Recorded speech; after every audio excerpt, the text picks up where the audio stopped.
Well, hello. Welcome to another episode of LloronaPeroChingona. Yes.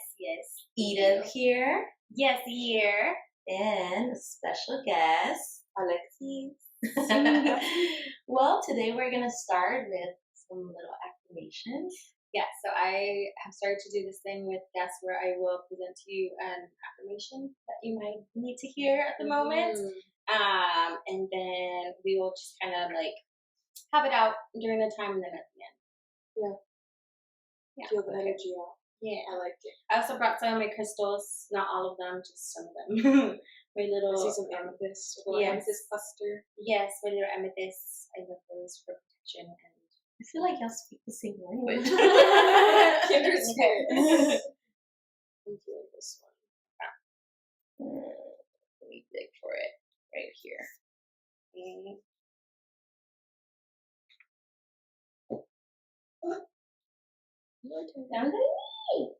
We have some special guests. Come on, Elena. Elena in the background and our producer, Hamza.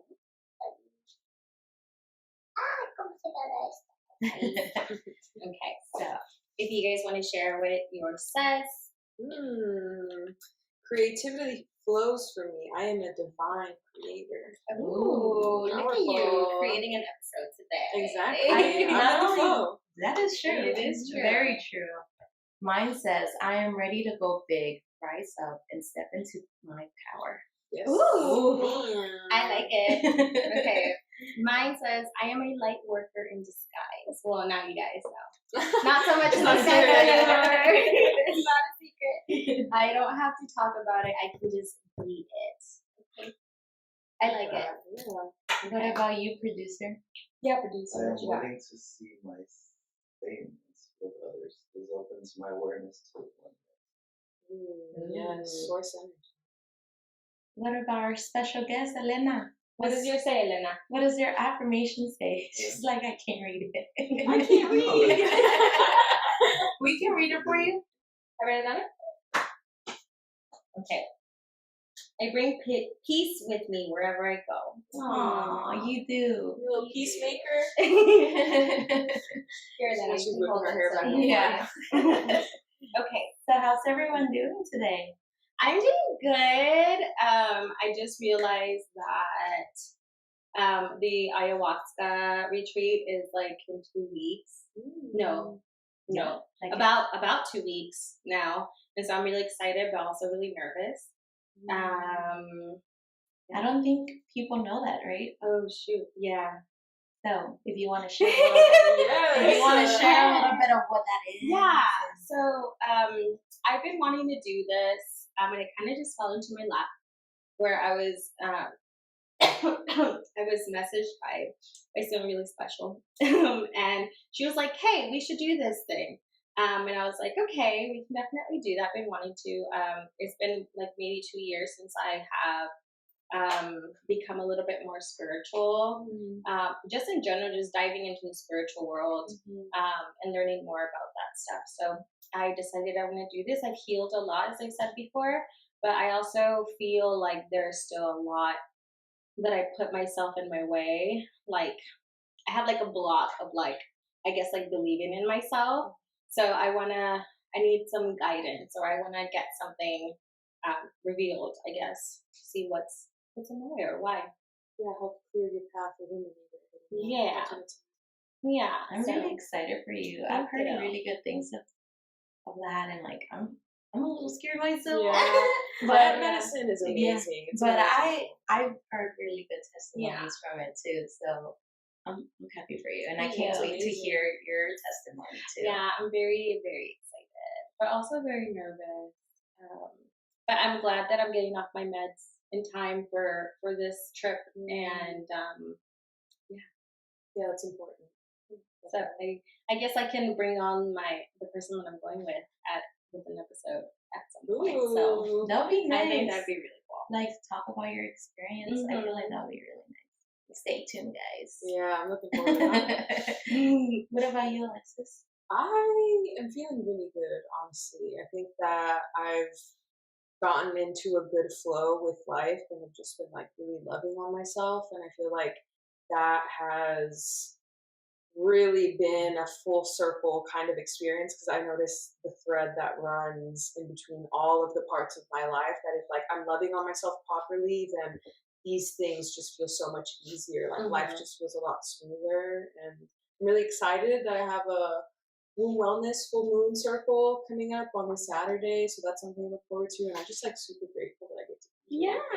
Thanks for coming. I'm really excited. I haven't seen Alexis since we graduated college 4 years Yes, ago. literally. Yeah. And when I reached out to her like a couple of weeks back, it's like I'm looking forward not only to see her but to have her here today, which I feel like that's my check-in for today. I'm really excited to reunite with old friends, but also to catch up a little bit. Yeah, I mean, I think ever since I asked you to be my co-host, you're like, I have the perfect person that we should interview.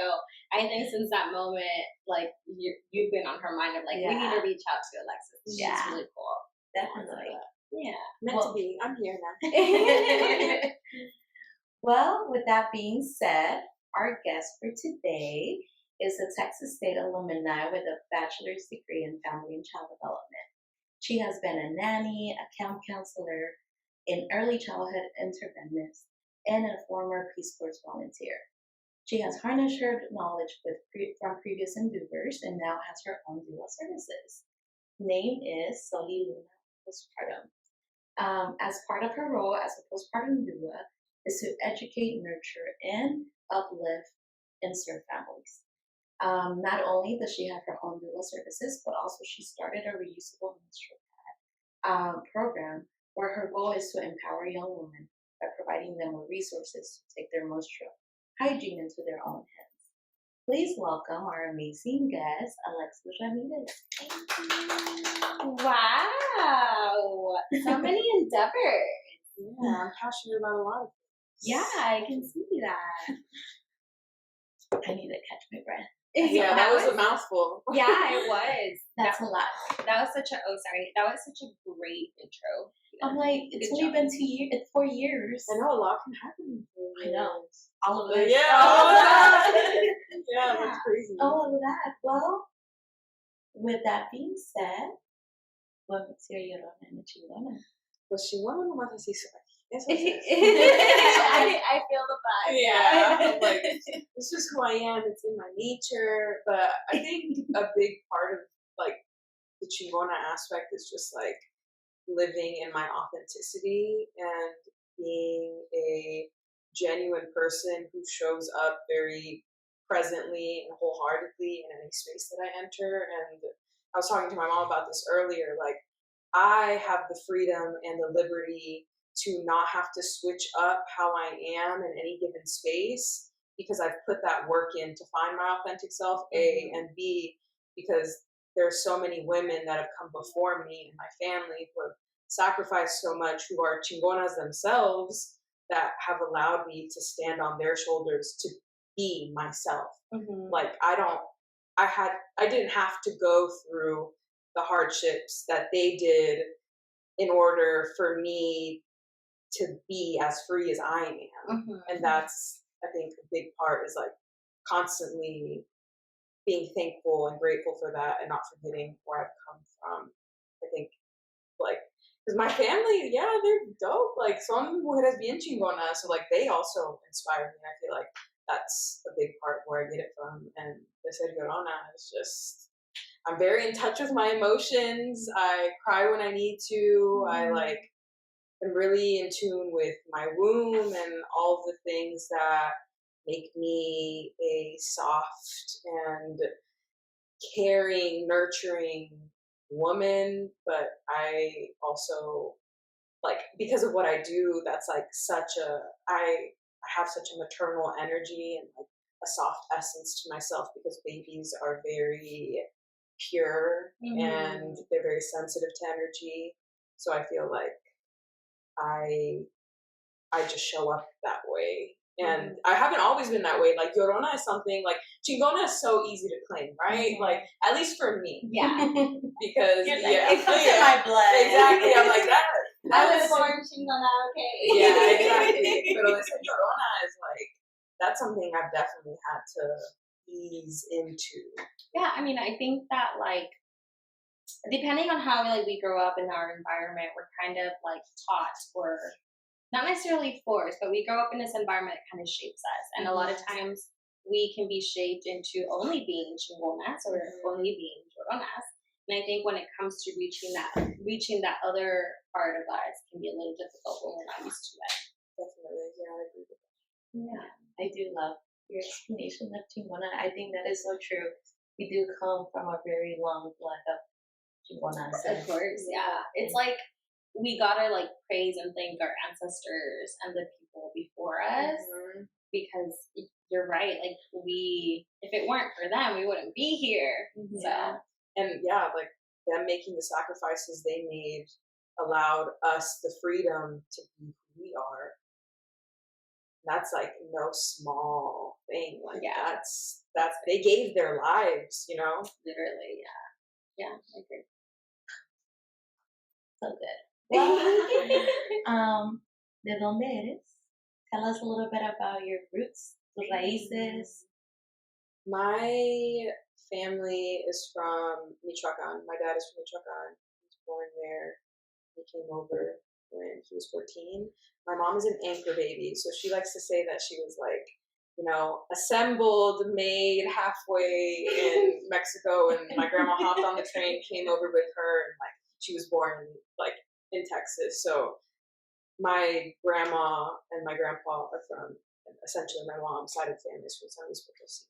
So that's how we made our way, or like, you know, my parents met in Dallas, and I was born in Dallas, and I've like moved around since then, but I've spent a lot of time, like we moved when I was 10 to Austin, and I feel like definitely shaped me a lot as a person growing up in Austin versus I think if I would have grown up in Dallas, you know? And yeah, that's pretty much, I feel like, in summary, where my people are from, where I was born, and now I live in Houston.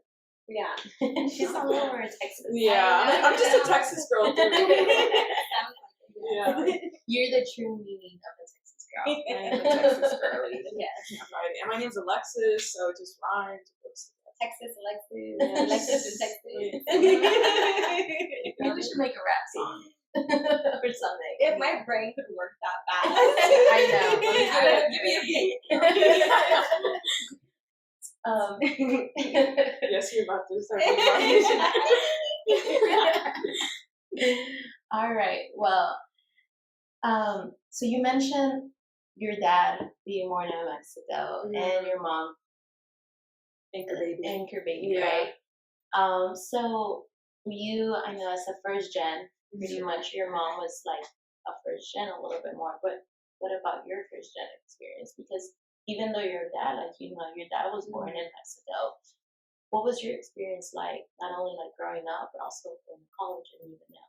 Yeah, I think that growing up, I mean, my family very much made it a thing for us to always go back to Mexico. Like any break we got for summer or for Christmas, like we almost got Mexico to go see my dad's side of the family, and we would go see my mom's side too. So I've always felt very connected to that side because it's like it's la familia. Like we go to see our family over there, exactly. So that was something that I'm really grateful now. I think growing up, it was very much like, well, people are taking vacations other places. Like, can we go somewhere else? You know, but like I'm now looking back, I think it's beautiful that I know one place so well, and it feels like I have a sense of home there. You know, and I'm really, really grateful for it. And I was in Avid from like middle school to high school, which is a program for like first gen college students to get that support that comes with navigating all of the things that come with wanting to even pursue going to college. Like if you don't have somebody in your family that has done it before you, then it's hard to feel like I have no clue what I'm doing. Like I don't really feel like I have help. So being in a program like that, like they helped pay for my SATs and stuff. And it was just really nice to like get to go explore colleges and see what my options even were because I think if I didn't have the space to explore that, then I would maybe just be doing something else, maybe something that seemed more practical or more like there was a clear path, because I haven't taken a very clear path. I did get my degree and I graduated, and I use my degree, but in my own way. I have my own business and I provide postpartum support, and I use my degree, like I said, but I've taken a different route and just really been appreciative that I've had guidance along the way, because being first gen, it's not a clear path. Yeah. It's definitely not. And like you said, like being first gen, you're clearly leading, like initiating the path for your people, in regards to like reaching like secondary education and like all that. Because without the hand holding, like especially, I mean, I know like in my experience, the counselors at our school would be the ones who like did workshops where everyone would meet with all the classes, and we would like talk about applications, and they would get the vouchers for the SATs and the vouchers for applying to different places. So yeah, without that hand holding, I don't know that I would have gone to college. No, or definitely. how, Yeah. it's And crazy. I think that Alexis was like a huge part of my college experience, because I mean, I had you guys like Yesi and my other friends, but we didn't have the same career path. Like they graduated before me, I stayed behind, and having you in my classes, it was just like something to look forward to. But not only that, but also someone to, hey, what's going on? Like, you know, be there and be on the same page, which is something that I feel like we were always like, what is going on? And like, I'm like, do you see this? Like, are you feeling the same way? Yeah. Yeah. I mean, having someone to compare the struggle with and like just kind of like validate, like it's not just me, I'm not crazy, right? Yeah, but that's always nice. Thanks, Alexis. And now she's thriving, which is my next question. Can you tell us about your career? What do you do now? Sure. So I feel like I'm in a transitional period of where I want to like evolve my career, just because I do have my own business, so I have the freedom to do so. I don't have to stay in any one space or in any one box, and I get the liberty to decide and feel out what resonates with me and what no longer is serving me. And I feel like just the title of doula is something that I've come to realize is not necessarily super aligned with me, because the word in and of itself means an enslaved woman, like an enslaved woman that helps. And that's not something I want to reaffirm in my reality. So I honestly see myself more as like a womb worker, somebody that holds space for people that have wombs, for all the things that come with tapping into the power and the intuition that we store in that part of ourselves.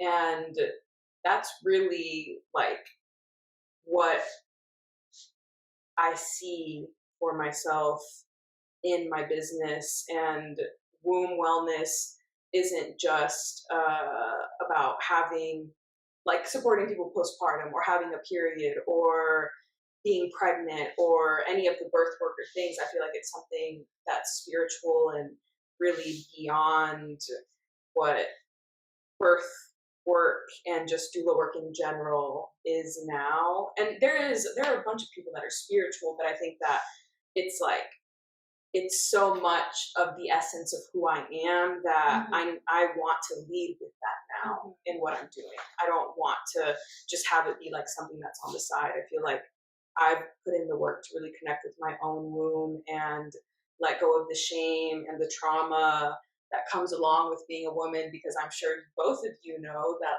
it's something, being a woman is a beautiful thing, but there is a lot that's put on us and that we carry and that our womb stores. So that's the energy that I'm tapping into when it comes to my career, is just streamlining that and being a space and sharing space with women in that way to help them heal and get in tune with their own intuition. I love that. And how did you find yourself like wanting to do this work? I think that it came very naturally as I've evolved and discovered more and more about myself, as I've done more of the internal work. Like, I was saying, just in me connecting with my own womb, I felt very called to just continue to hold space in that way with other women. And it feels like a calling, just like postpartum work very much felt like a calling for me. And it's still like something I'm very passionate about. I love being community for people during the postpartum period, and I'm good at it. Like, I love what I do, and I feel like that shows up in the kinds of people that feel aligned to my support and what I do. And I think that I'm answering your question in a very like roundabout way, but essentially it just felt very natural. Yes. We love it.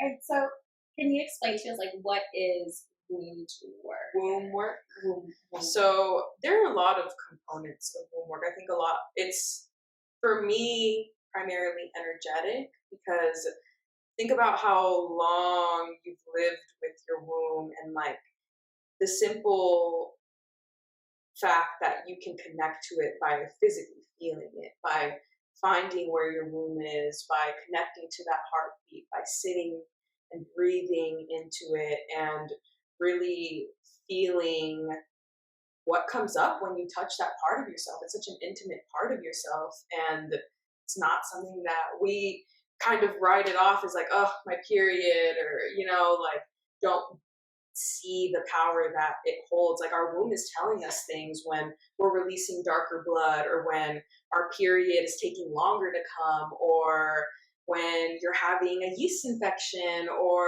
you're experiencing recurring BB. Like, all of these things are intuitive wisdom that's coming from this part of us. Because if this part of us is able to create life, and we can tap into that, then we can create so many other things. We can create projects and new ventures and use that energy in a different way. It's not just a vessel for human life, it's a vessel for creative life. And there are a lot of things that we can do to make sure that we're taking care of this part of ourselves. So I think womb work involves yoni steaming, it involves meditating, it involves just like sitting in that power and that intuition that this part of us holds. And like, I'll share the first time that I even like felt my womb.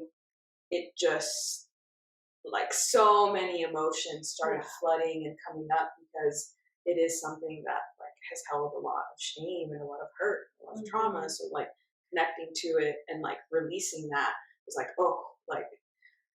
okay, like something is happening, and like continuing to